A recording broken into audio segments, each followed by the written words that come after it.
মোৰ মনত ভেদভাৱ নাই।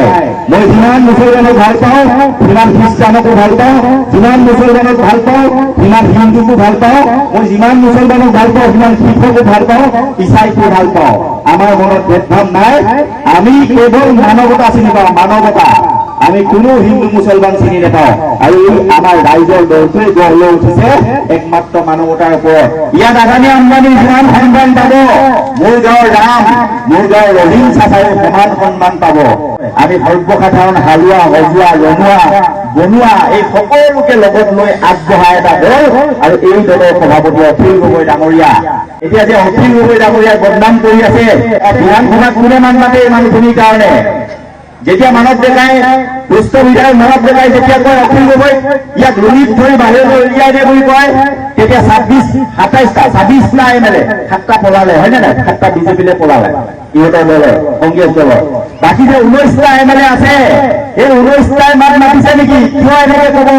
এখন গণতান্ত্ৰিক দেশ, ইয়াৰ সংবিধানৰ প্ৰথম প্ৰস্তাৱনাতে আছে ই এখন ধৰ্ম নিৰপেক্ষ দেশ। এই সংবিধান বিৰোধী কথা তোমালোকে বিধানসভাৰ মজিয়াত কিয় কৈছা বুলি কোনোবা বিধায়ক মাতিছে নেকি? কংগ্ৰেছৰ বিধায়কে মাতিছে জানো? কোনো মতা নাই। তাৰপিছতো তেওঁলোকে ইছ্যু উঠাই তেওঁলোকক ভোট দিব লাগে। আমি সাম্প্ৰদায়িক বিজেপিক আশ্ৰয় কৰিব লাগিব। এই দেশৰ আভ্যন্তৰীণ বিধি ব্যৱস্থা তেওঁলোকে খতম কৰি দিব। ডক্টৰ আম্বেদকাৰে আমাক যিখন সংবিধান দিব গ'লে এই সংবিধানখন খতম কৰি দিব। আমাৰ মানুহৰ কাৰণে এইটো এটা গণতান্ত্ৰিক দেশ এখনত বিপদজনক হৈ উঠিছে। হিন্দু মুছলমানৰ ৰাজনীতি কৰিবলৈ বিজেপিয়ে আমাৰ মাজত যাওঁতে যেতিয়া সম্পৰ্ক বিনষ্ট কৰিব খুজিছে, গতিকে আমি একেলগে যুঁজিব লাগে, হয়নে নহয়?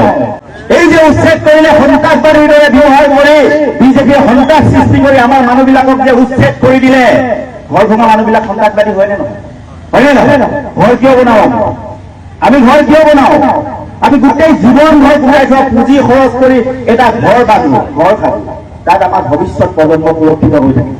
এই যে সৰু ছোৱালীজনী ইয়াত আছে, থিয় হৈ আছে, ইয়াক আমি কি অসম উপহাৰ দি থৈ যাম? আমি কোনখন অসম উপহাৰ দি থৈ যাওঁ? মোৰ ছোৱালীজনী যে আজি 5 বছৰ বয়স, এই যে 3 বছৰীয়া ছোৱালীজনী, এই যে 2 বছৰীয়া ল'ৰাকেইটা, ইহঁতক আমি কেনেকুৱা এখন অসম উপহাৰ দিম? হিন্দু মুছলমানে মৰা কটা লগাই এখন সংঘৰ্ষপূৰ্ণ অসম উপহাৰ দিম নেকি? আমি দিম নেকি?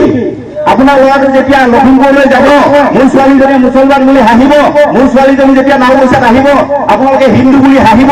এনেকুৱা এখন অসম আমি উপহাৰ দিব বিচাৰো নেকি? বিচাৰে নেকি আপোনালোকে? বিচাৰে নাই? নিবিচাৰে।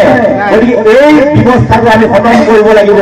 আমি জাতিজুটীয়াভাৱে মই হিন্দু মুছলমান একেলগে বাস কৰি আছো। যদি আমাৰ প্ৰতিশোধ লোৱাৰ সময়, প্ৰতিশোধ ল'ব লাগিব। মই প্ৰতিশোধটো বেয়া অৰ্থত কোৱা নাই, কাৰণ আমি গণতান্ত্ৰিক দেশৰ নাগৰিক। আমি মাৰপিট হাই কাজিয়া কৰিব নোৱাৰো নহয়। আমাৰ এটা শক্তি আছে, গণতন্ত্ৰৰ আটাইতকৈ শক্তিশালী অস্ত্ৰ আছে আমাৰ হাতত। আমাৰ হাতত ভোট আছে। এই ভোট দি যদি আমি এনেকুৱা বেইমান নেতাবিলাকক, যি আমাৰ ঘৰ মাৰে, যি আমাৰ ৰাস্তা পদূলি নবনায়, যি আমাৰ ল'ৰা ছোৱালীবিলাকৰ ভৱিষ্যত পঢ়িবৰ বাবে স্কুল কলেজ ভাল নকৰে, যি আমাৰ এই সৰ্বসাধাৰণ দুখীয়া ৰাইজৰ উন্নতিৰ কাৰণে কাম নকৰে, এনেকুৱা বেইমান নেতাবিলাকক প্ৰত্যাখ্যান কৰি আমি আমাৰ প্ৰতিশোধ ল'ব পাৰো নে নোৱাৰো? যি আমাৰ হিন্দু মুছলমানৰ ৰাজনীতি কৰি আমাৰ এই মানুহবিলাকক মিয়া বুলি হাঁহি, এই মানুহবিলাকক ধৰ্ষণকাৰী বুলি কয়, এই মানুহবিলাকক হত্যাকাৰী বুলি কয়। যত চব মানুহ আছে মিয়াৰ মাজত হত্যাকাৰী, ধৰ্ষণকাৰী, বেয়া কাম কৰা যিমান মানুহ আছে এই মানুহবিলাক বুলি কয়। এই মানুহবিলাকৰ বিৰুদ্ধে আমি প্ৰতিশোধ ল'ম নে নল'ম? কওকচোন।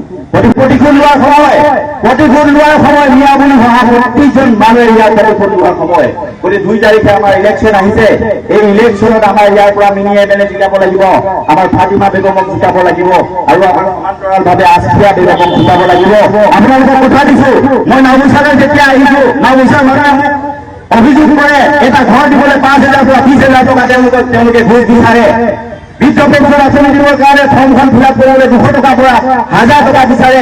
এগৰাকী দুখীয়া মহিলাক তেওঁলোকে আঁচনি দিবৰ কাৰণে, অৰুণোদয় আঁচনি দিবৰ কাৰণে তেওঁলোকে 1000 টকালৈকে ঘুষ বিচাৰে। গতিকে মই আপোনালোকক কথা দিছো, যদি ফাতিমা বেগম ইয়াৰ পৰা জিকে, যদি আছিয়া বেগম ইয়াৰ পৰা জিকে, 1 পইচা নোহোৱাকে আপোনালোকক আঁচনি দিব লাগিব।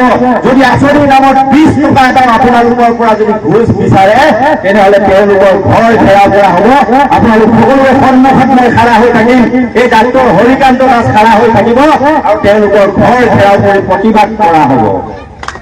গতিকে আপোনালোকে দেখা দিছো মই যদি 2026 ইয়াৰ পৰা জিকো, আজি দুজনমান যদি ইয়াৰ পৰা জিকে, ৰঙা নদীৰ পৰা জিকে, এই মানুহবিলাকক যে কোনোবাই টিকিং কৰে, গুৱাহাটীলৈ গ'লে যে গুৱাহাটীত যেতিয়া যায় আপোনালোক, তেতিয়া চুপাৰত যে আপুনি ভয়ে ভয়ে যায়, ট্ৰেইনত যে ভয়ে ভয়ে যায়, কোনোবা বিজেপিৰ মানুহ আহিব নেকি, কোনোবা RSS আহিব নেকি, এই মিয়া বুলি গালি পাৰিব নেকি, এনেকুৱা ভয় যে আৰু ঘণ্টাসময় পৰিৱেশ এটাত যে আপোনালোকে থাকে, মোৰ নাও হৈছে সমস্ত এজন মানুহৰ ওপৰত এনেকে কৰি আঙুলি উঠোৱাৰ লগত আঙুলি উঠালে সেই আঙুলি মোৰ ওপৰত উঠিব লাগিব।